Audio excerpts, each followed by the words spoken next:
नमस्कार, आप देख रहे हैं सत्य हुंकार। मैं हूं आपके साथ सत्यपाल।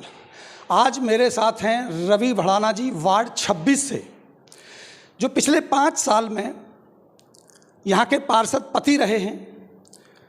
आज उनसे जानेंगे किन मुद्दों पर एक बार फिर चुनावों में जाएंगे, क्या होंगे विकास के मुद्दे, क्या होंगे वो कारण कि जनता के पास एक बार फिर वोट मांग सकें। सबसे पहले होली की हार्दिक शुभकामनाओं के साथ रवि भाई, आपका बहुत बहुत स्वागत है। नमस्कार सतपाल जी। मैं अपने सभी भाई बहनों को, वार्ड 26 की तमाम जनता को पहले तो होली की बहुत बहुत शुभकामनाएं देता हूं। ये पावन पर्व हमारे क्षेत्र में खुशहाली लाएं और आज होलिका दहन के दिन जो भी हमारे क्षेत्र के अंदर समस्या है वो होलिका के साथ दहन हो जाए, एक खुशहाली पूरे क्षेत्र में हो और सभी बहन भाई स्वस्थ एवं सुरक्षित रहें। रवि भाई, जानना ये चाहेंगे, पहले भी आपने 5 साल आप पार्षद रहे हैं, पार्षद पति रहे हैं, बहुत सारी समस्याएं थी वार्ड के अंदर। किन ऐसी समस्याओं पे आपने काम किया पिछले 5 साल, जिसके आधार पर एक बार फिर आप जनता के बीच में जाने की तैयारी कर रहे हैं? देखिए साहब, ये वार्ड 24 पहले बहुत बड़ा था जी। बदरपुर मीठापुर बॉर्डर से लेके और उधर तिलपत गांव तक का था।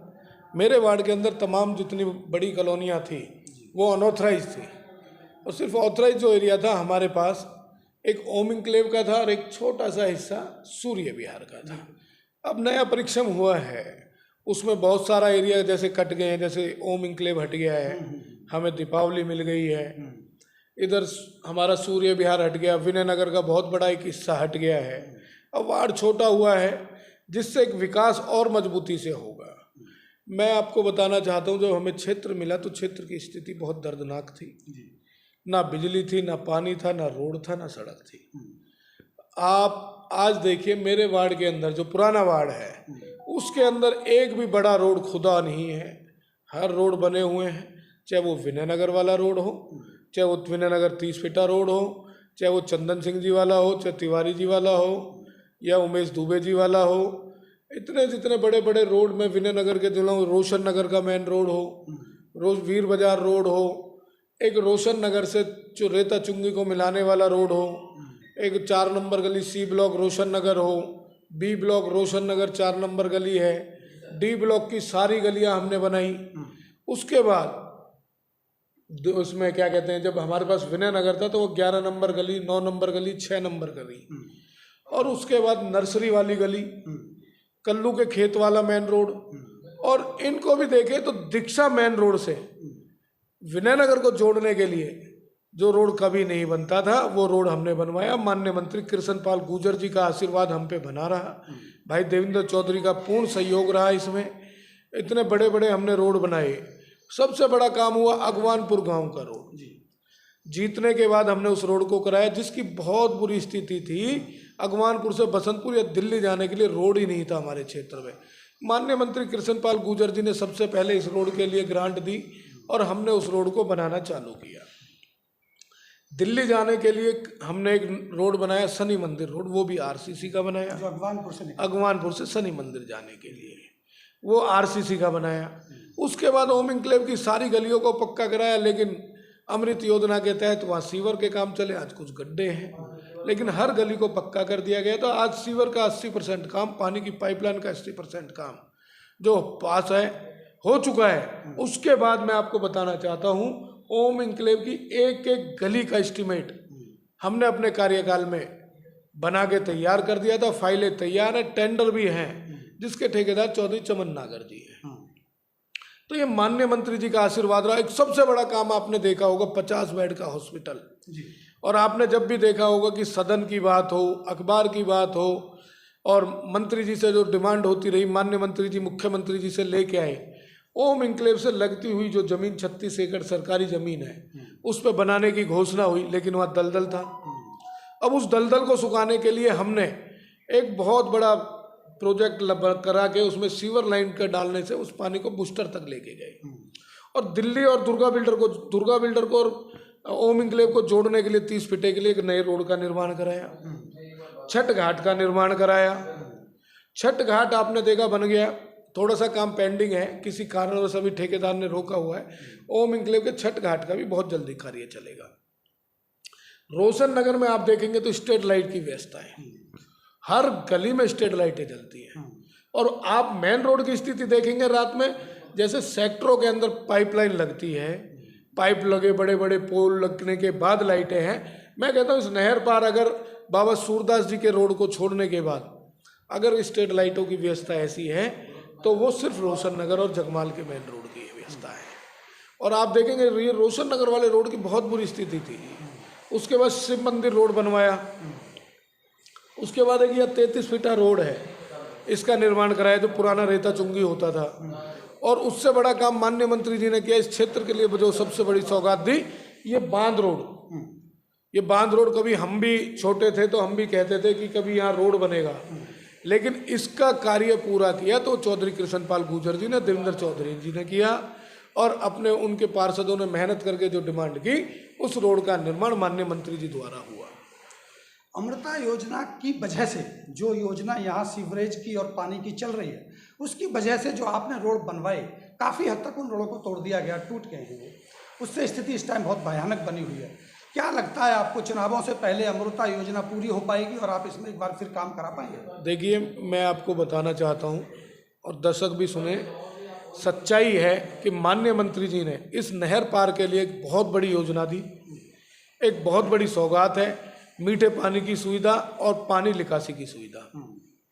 देखो, जब हमें सुविधाएं चाहिए, हमारे पड़ोस में दिल्ली है, मीठापुर में आज तक सीवर नहीं है, बदरपुर में सीवर नहीं है, जैतपुर में सीवर नहीं है, ताजपुर में सीवर नहीं है, और हमारी कॉलोनियाँ हरियाणा प्रदेश की लगती हुई है इनसे, और यहाँ सीवर की परियोजना भारत हमारे केंद्रीय मंत्री चौधरी कृष्णपाल गुर्जर जी लाते हैं, तो ये श्रेय कितना बड़ा होता है। अब 80% से ऊपर कार्य हो चुके हैं, 80% से ऊपर कार्य हैं, अब ये हो चुके हैं और बहुत जल्द रोड का निर्माण होने भी जा रहा है। रवि भाई, एक बात जानना चाहेंगे, वार्ड 26 हो गया है अभी, ये वार्ड 26 में सरकारी ज़मीन की क्या स्थिति है? जो सरकार की ज़मीन होती हैं, नगर निगम के अंडर में आती हैं, जिनके ऊपर हम बहुत सारी योजनाओं को क्रियान्वित कर सकते हैं, जैसे हमें कोई हॉस्पिटल बनाना है या हमें कोई बारात घर बनाना है या कोई पार्क बनाना है, तो वार्ड में क्या स्थिति है सरकारी ज़मीनों की? क्या इनका अभाव है? अगर इनका अभाव है तो इनकी पूर्ति आप आने वाले समय में कैसे करेंगे? देखिए, मैं आपको बताना चाहता हूँ पत्रकार महोदय जी, मेरे पास अब 2 गांव हो गए हैं हमारे वार्ड के अंदर। एक इस्माइलपुर गांव आ गया है, एक अगवानपुर गांव। अब मैं इन दोनों गांवों में आपको अंतर बताता हूँ। पहले वो भिन्न वार्ड का हिस्सा रहा और अगवानपुर गांव हमारे वार्ड का हिस्सा है और आज भी है और रहेगा। अगवानपुर गांव का एक एक रोड सीमेंटेड है, उनके चारों ओर जो फिरनी रोड जिन्हें बोला जाता है, सुंदर रोड, फिरनी रोड बने हुए हैं। गांव में स्ट्रीट लाइट की व्यवस्थाएं भी की है। और अगवानपुर गांव का सरकारी स्कूल, मैं आपको कहता हूं कि आप मेरे इंटरव्यू के बाद एक बार अगवानपुर गांव के सरकारी स्कूल में जरूर जाएंगे, क्योंकि 12वीं तक माननीय मंत्री जी ने कराया। उसके बाद बिल्डिंग के लिए फंड दिया मुझे, वहाँ बिल्डिंग का निर्माण हुआ। उसके बाद संस्थाओं द्वारा मैंने करीब 20 लाख रुपए अगवानपुर सरकारी स्कूल में लगाए, जिसमें बिल्डिंग, फिल्टर, इन्वेटर, बच्चों के लिए पंखे, डेस्क की सुविधाएं और टीचरों के लिए अच्छे लैट्रिन बाथरूम की सुविधाएं कराई। बच्चों के लिए भी लैट्रिन बाथरूम की अच्छी सुविधाएं। इस इस्माइलपुर से और आप सेतपुर और पल्ला तक चले जाएं, आप एक भी स्कूल में मुझे फिल्टर नहीं दिखा सकते पीने के पानी का। आप मुझे एक भी स्कूल में इंग्लिश टॉयलेटें नहीं दिखा सकते। आप एक भी स्कूल के अंदर मुझे डेस्क दिखाएं। इतने सुंदर यहाँ डेस्क, सब जगह डेस्क है, लेकिन यहाँ सुंदरता जो हमने क्लब के द्वारा मंगाई, बहुत सुंदर डेस्क, पेंटिंग वगैरह, इंटरलॉकिंग से हमने माननीय मंत्री जी से पैसे लेके इंटरलॉकिंग कराया। उसके बाद यहाँ कंप्यूटराइजिंग ब्लैक बोर्ड लगवाए। तो स्कूल की स्थिति देखे, जैसे प्राइवेट स्कूल है, ऐसा एक हमारा अगवानपुर सरकारी स्कूल है। और अगवानपुर गांव के लिए भाई, हमारे यहाँ अगवानपुर गांव में 3 जाति के लोग हैं, हरिजन, वाल्मीकि और प्रजापति। और सबसे बड़ी बात देखिए, इतने छोटे से गांव के अंदर वाल्मीकि चौपाड़ अलग है, हरिजन चौपाड़ अलग है, प्रजापति चौपाड़ अलग है। एक छोटे से गांव के अंदर हमने 3-3 चौपाड़ों का निर्माण कराया। और इस्माइलपुर गांव अब हमारे पास आया है, तो यहाँ अगर सरकारी ज़मीन यहाँ निकलेगी तो इस्माइलपुर गांव के लिए भी हम बहुत अच्छी चौपाड़ों का निर्माण कराएंगे, इनकी गलियों को बहुत सुंदर बनाएंगे। जैसे अगवानपुर गांव की गलियां, ऐसे इस्माइलपुर गांव की सारी गलियां। बट अगवानपुर में तो आप पे आरोप लगता है कि अगवानपुर की हड्डा रोड़ी की एक ज़मीन थी, वो आपने अपने यूज में इस्तेमाल कर ली, वो उस समुदाय को मिलनी चाहिए थी, उस पर क्या कहना है आप? ये आरोप लगाने वाला सिर्फ एक दो व्यक्ति हैं, पूरा गांव खुश है। हड्डा रोड़ी की जो जमीन थी वो नगर निगम की अब मलकियत है, नगर निगम की मलकियत हो जाती है। अब जब वो पंचायत थी तो हड्डा रोड़ी थी, तो गांव के लोग वहाँ जो व्यवसाय करते थे उसके यूजिंग में आती थी। लेकिन जब नगर निगम में आने के बाद ये ज़मीन नगर निगम की हो जाती है। इस ज़मीन पे एक इस क्षेत्र के लिए, गांव अगवानपुर के लिए भी और इनसे लगती हुई विनय नगर, रोशन नगर, जगमाल, गणपति, ओम इंक्लेव, दीपावली कॉलोनी, इन सबके पानी का बूस्टर यहाँ बनाया जा रहा है जी। भाई क्षेत्र को पानी भी तो चाहिए, बिल्कुल। तो वो जो ज़मीन है हमने क्षेत्र के पानी के लिए ली है। अभी अगले 5 साल की आप फिर तैयारी कर रहे हैं। और अब एक और बात बताना चाहता हूँ, हमने बहुत मेहनत हर जगह की और आप खुद घूम के देखिए, लोगों से पूछिए।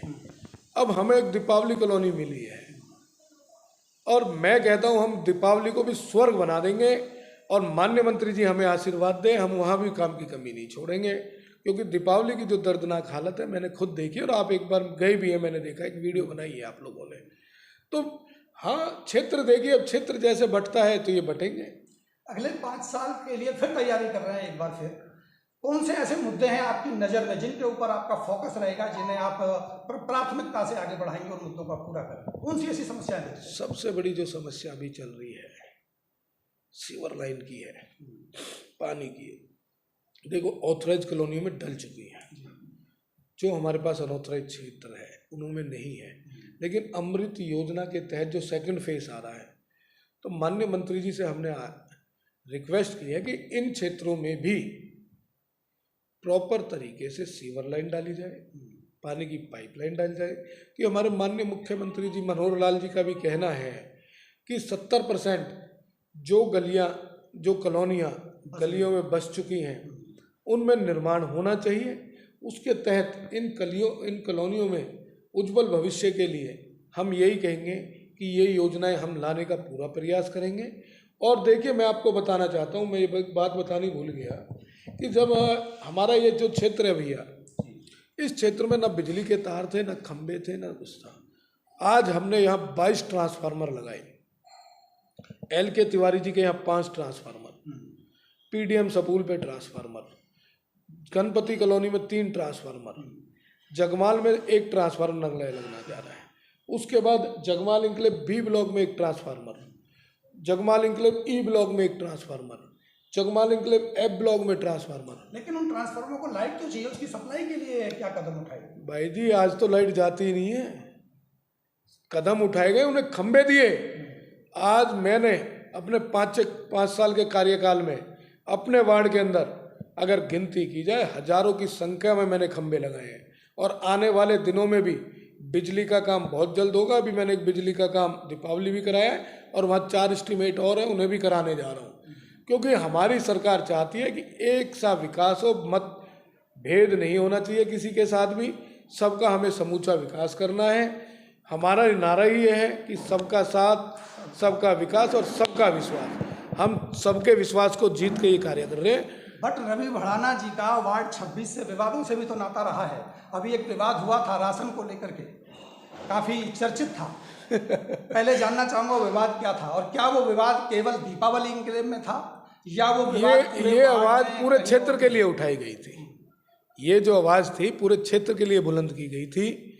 लेकिन वहाँ जो हुआ सबने लाइव देखा है, वहाँ की जनता ने देखा है और आज दीपावली से भरपूर प्यार है। का जो भ्रष्टाचार है ये तो विधिवत है, ये तो पूरे फरीदाबाद में है। क्या आप ये मानते हैं आपके वार्ड में और जगह पे भी इस तरह के हालात हुए? देखिए, हमारे पास जो सबसे बड़ी समस्या आई थी वो आई, लेकिन वहाँ जाके देखने के बाद जो स्थिति थी वो तो ठीक थी। लेकिन उसके बाद जो वहाँ हुआ, कुछ लोग आए, जो भी उन लोगों ने किया, मैं तो कहता हूँ भगवान उन्हें सुबुद्धि दे, उन्हें बताए और ऐसी सुबुद्धि दे और जनता उन्हें जवाब भी देगी। इस बात का आपको भी पता चलेगा, जनता अपने आप जवाब देगी। मेरे मुंह से कहने में मुझे चर्चाएं तो ये भी हैं कि रवि भड़ाना जी का टिकट कट सकता है। अगर टिकट कटेगा तो कोई दिक्कत नहीं है। माननीय मंत्री कृष्णपाल गुर्जर जी का जो आदेश होगा, भाई देवेंद्र चौधरी का आदेश होगा, वो सर्वमान्य होगा।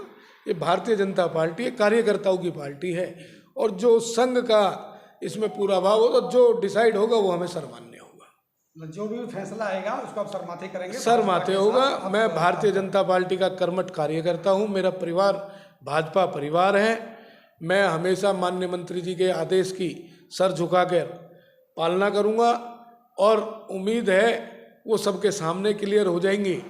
अभी कहने के लिए तो कोई कुछ भी कह सकता है, लेकिन जो माननीय मंत्री जी आशीर्वाद देंगे तो इस क्षेत्र में दोबारा से भारतीय जनता पार्टी के टिकट से इलेक्शन लड़ेंगे और पूर्ण बहुमत से जीतेंगे।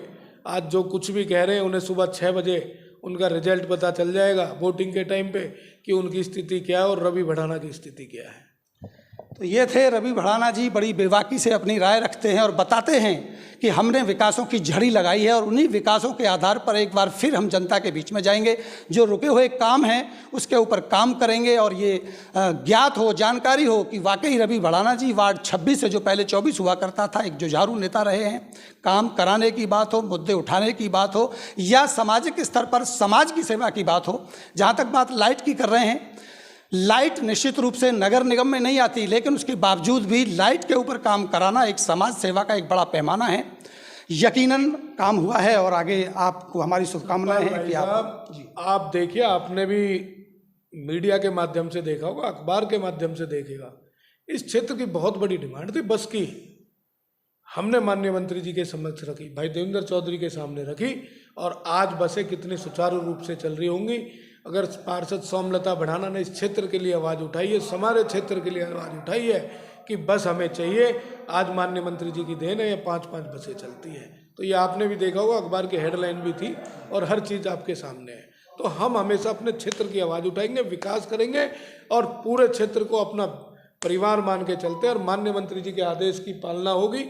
जो आदेश होगा सर्वमान्य होगा। चलिए, हमारी शुभकामनाएं आपके साथ हैं, और ऐसे ही कुछ और महान भावों के साथ हम आपको रूबरू कराते रहेंगे। तब तक आप देखते रहिए सत्य हुंकार। अभी आपसे लेते हैं विदा।